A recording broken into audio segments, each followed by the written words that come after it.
Ang Typhoon Jose na ang pinakamalakas na bagyong pumasok sa Philippine Area of Responsibility sa puntong ito ng kasalukuyang taon.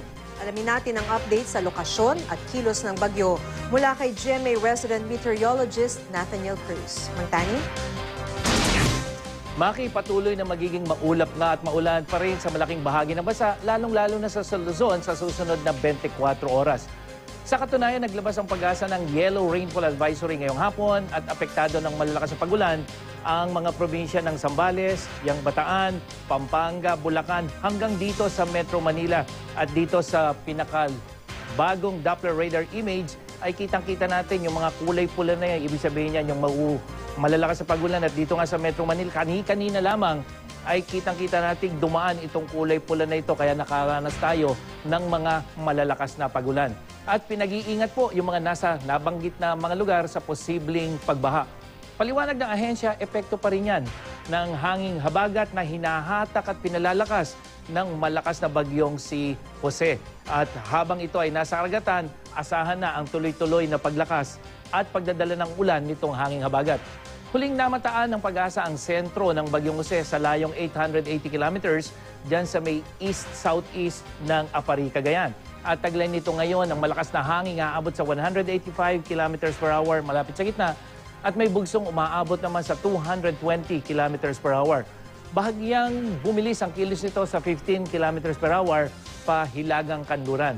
At base sa datos ng The Weather Company ay magpapatuloy ang maulang panahon dyan sa Luzon, lalong-lalo na sa may western section, yan yung Ilocos Region, yun nga mga probinsya ng Bataan, Zambales, hanggang dyan sa may Calabarzon at ilang bahagi ng Mimaropa.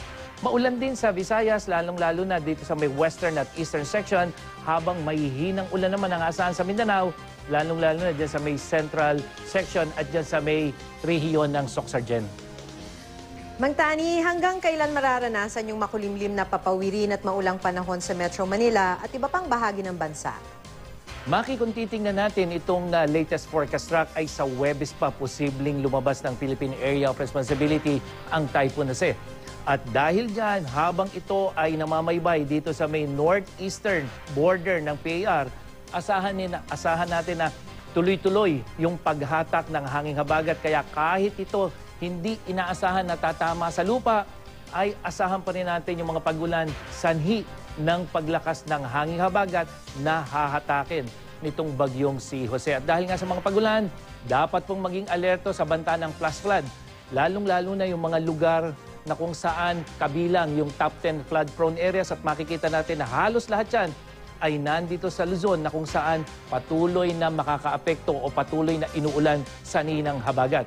Maging handa rin sa banta ng landslide, lalong-lalo na kung kabilang ang inyong lugar sa top 10 landslide-prone provinces. At yan po ay galing sa Mines and Geosciences Bureau na kung saan muli dito sa may Car at Ilocos Region at dito sa ilang bahagi ng Central Luzon at dyan sa Mimaropa na kung saan mataas ang posibilidad ng pagguho ng lupa. Dahil pa rin sa habagat, posibleng umabot sa higit 4 na metro ang taas ng alon dyan sa northern and western seaboards ng Luzon kasama ng eastern seaboard ng Central at Southern Luzon. Delikadong pumalaot dyan yung mga gumagamit ng malilit na sakyang pandagat.